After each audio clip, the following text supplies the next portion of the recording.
अस्सलामुअलैकुम स्टूडेंट्स। वालेकुम अस्सलाम। कैसे हैं सर? बहुत अच्छे। Very good. आज हम करेंगे उर्दू अलिफ का चैप्टर नंबर 6 जो कि है चांद मेरी ज़मीन फूल मेरा वतन। क्या है अनुमान? चांद मेरी ज़मीन फूल मेरा वतन।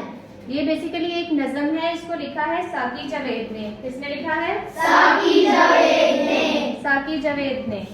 अच्छा, मैं आपको इसके साथ साथ एक्सप्लेनेशन करके बताऊंगी कि क्या कह रहा है शायर इसमें। ठीक है। चांद मेरी ज़मीन फूल मेरा वतन। चांद जैसे आपको पता है कि एक सियारा है। क्या है? एक रोशन सियारा है ना। तो शायर ने इसमें जमीन को चांद से तशबीह दी है कि मेरी जमीन जो है वो चांद जैसी है और मेरा वतन किसकी तरह का है? फूल की तरह। मेरे खेतों की मिट्टी में लाले चमन। ठीक है। हमारे खेतों की मिट्टी जैसे बहुत जहरेज है ना, उसमें हम बीज बोते हैं तो बहुत अच्छी फसलें उगती हैं। तो उसको शायर ने तशबीह दी है कि वो लाले चमन जैसी है। लाले यमन जैसी है। यमन यानी कि यमन का जो लाल है कीमती पत्थर है एक। ठीक है। लाल किसको कहते हैं? कीमती पत्थर को। कीमती पत्थर को। तो अपने खेतों की मिट्टी को उसने यमन के कीमती पत्थर से तशबीह दी है कि मेरे खेतों की मिट्टी उसकी लाल की तरह की है। मेरे मलाह लहरों को पाले हुए। अब यहाँ पे वर्ड है मलाह। मलाह होता है कश्ती चलाने वाला। ठीक है। मेरे मलाह लहरों के पाले हुए यानी कि मेरे वतन के जो मलाह है वो बहुत माहिर है अपने काम में। क्या है? माहिर है। बहुत माहिर है। मेरे दहकाम पसीनों के डाले हुए। दहकाम मतलब किसान जो है। ठीक है। डाले हुए यानी कि डूबे हुए। जैसे किसान गर्मी सर्दी की परवाह किए बगैर खेतों में काम करता है ना, और धूप की सूरज की तपश से उसको पसीना भी आता है, तो कहता है कि मेरे जो किसान है वो पसीने में डूबे हुए। मेरे मजदूर इस दौर के कोहकन। मजदूर यानी कि मेहनतकश जो होते हैं, और कोहकन पहाड़ खोदने वाला होता है। ठीक है। तो शायर ने बेसिकली मजदूरों को कहा है कि मेरे मजदूर जो हैं वो पहाड़ों को खोदने वाले हैं। इतने मेहनतकश हैं तो पहाड़ों को खोद के उसमें से रास्ता बना लेते हैं। फिर वही लाइन आएगी, चांद मेरी जमीन फूल मेरा वतन, यानी कि मेरी जमीन चांद जैसी है और मेरा वतन फूल जैसा है। मेरे फौजी जवान जुर्रतों की निशान, मेरे अहले कलम अजमतों की जुबान। यानी कि फौज को उन्होंने कहा है कि मेरी फौज बहुत जवान और बहादुर है। और मेरे अहले कलम होते हैं मुसन्नफीन यानी कि लिखने वाले। ठीक है। वो कहानी भी लिख सकते हैं, कॉलम लिख सकते हैं, कोई भी चीज जो लिखने वाले कॉलम में गा रहे हैं ना, उसको उन्होंने कहा है अहले कलम। कहते हैं कि मेरे अहले कलम जो है वो बहुत अच्छा लिखते हैं। मेरे मेहनत कशों के सुनहरे बदन। मेहनत कश कौन हुए? यही मजदूर हुए ना जो मजदूरी करते हैं। ठीक है। तो कहते हैं कि उनके सुनहरे बदन है यानी कि धातु की तरह चमकना होता है सुनहरे बदन। चांद मेरी जमीन फूल मेरा वतन। अच्छा, मेरी सरहद पे पहरा है ईमान का। ईमान अब जो है इस्लाम की ताकत हुई। आपको पता है ना कि जैसे हमारा मुल्क था वो अल्लाह ताला और बाकी इस्लाम के नाम पे हासिल किया गया। तो इसकी सरहद होता है जमीन का किनारा, बाउंड्री, जिसे हम बॉर्डर भी कहते हैं। ठीक है। तो कहते हैं मेरी सरहद पे पहरा है ईमान का, क्योंकि ये ईमान के नाम पे हासिल किया गया तो इसलिए इस पे इसकी हिफाजत का जुम्मा भी अल्लाह ताला ने लिया है। तो जिस चीज की हिफाजत का जुम्मा अल्लाह ताला ले, क्या उसको किसी चीज का खतरा होता है? मेरे शहरों पे साया है कुरान का, मेरा एक एक सिपाही है हैबर शक्ल।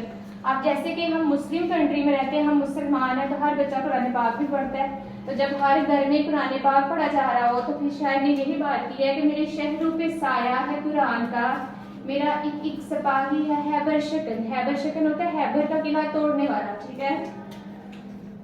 चांद मेरी जमीन और मेरा वतन, मेरे दहकान यूं ही हल चलाते रहे। अब देखिए इसमें हम बात करें अपनी ख्वाहिश का इजहार करें। किस चीज का? ख्वाहिश का। अपनी ख्वाहिश का इजहार करें। दहकान हो गया किसान, और किसान को कह रहे हैं कि आप ऐसे ही फसलें उगाते रहें, मेरी मिट्टी को सोना बनाते रहें। अब देखिए मिट्टी में बीज उगाया जाएगा तो उससे फसल उगेगी, पैदावार होगी। उसको अगर हम दूसरे मुमालिक में बेचते हैं तो वहां से क्या आएगा? पैसे आएंगे ना, जिससे मुल्क की मईशत भी मजबूत होगी। तो उन्होंने बेसिकली मिट्टी को इसलिए सोने से तशबीह दी है कि मिट्टी से जो फसल उगेगी उसको हम फरोख्त करेंगे और पैसा कमाएंगे तो ये सोना ही होगा ना। ठीक है। गीत गाते रहे मेरे शोला वतन। आपको पता है जब किसान खेतों में हल चला रहे होते हैं तो साथ साथ गीत भी गा रहे होते हैं, होता है ना ऐसा समटाइम? हाँ जी। तो कहते हैं गीत गाते रहे मेरे शोला वतन, यानी कि मजबूत जिस्म ये जो किसान है ये गीत गाते रहे और इसी तरह जो है वो फसलें उगाते रहे। चांद मेरी जमीन फूल मेरा वतन, यही कि मेरी जमीन चांद जैसी है और मेरा वतन फूल जैसा। फूल जैसा है। अच्छा यहाँ पे अब जो आपने मीनिंग देखी है साथ साथ मेरे राइट ही है ना, आप बताएंगे मुझे। और मैं यहाँ पे लिखूंगी, भला आपको पता है कि क्या क्या मीनिंग्स है इनके? लाल कीमती पत्थर, कीमती पत्थर, लाल कीमती पत्थर, कीमती पत्थर, मला कश्ती चलाने वाला।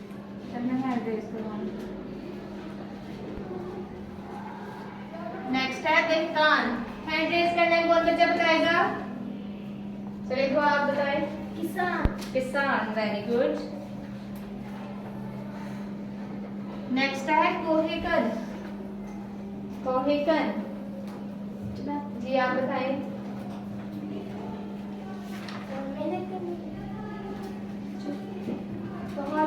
पहाड़ खोदने वाला, वेरी गुड। कोहेकन पहाड़ खोदने वाला, पहाड़ खोदने वाला। शायद ने कहा था ना कि हमारे किसान इतने मेहनती हैं कि पहाड़ों को खोद के उससे रास्ता बना सकते हैं। नेक्स्ट है अहले कलम जी बताएं क्या आप? मुसन्निफीन लिखने वाला, लिखने वाला, वेरी गुड। मुसन्निफीन लिखने वाला यानी कि कहानी लिखने वाला, कालम नगार जो होता है।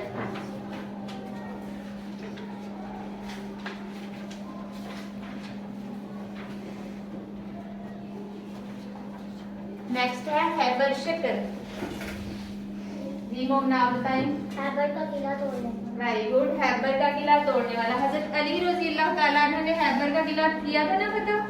यस, ये उसी चीज को इधर डिफाइन किया गया है।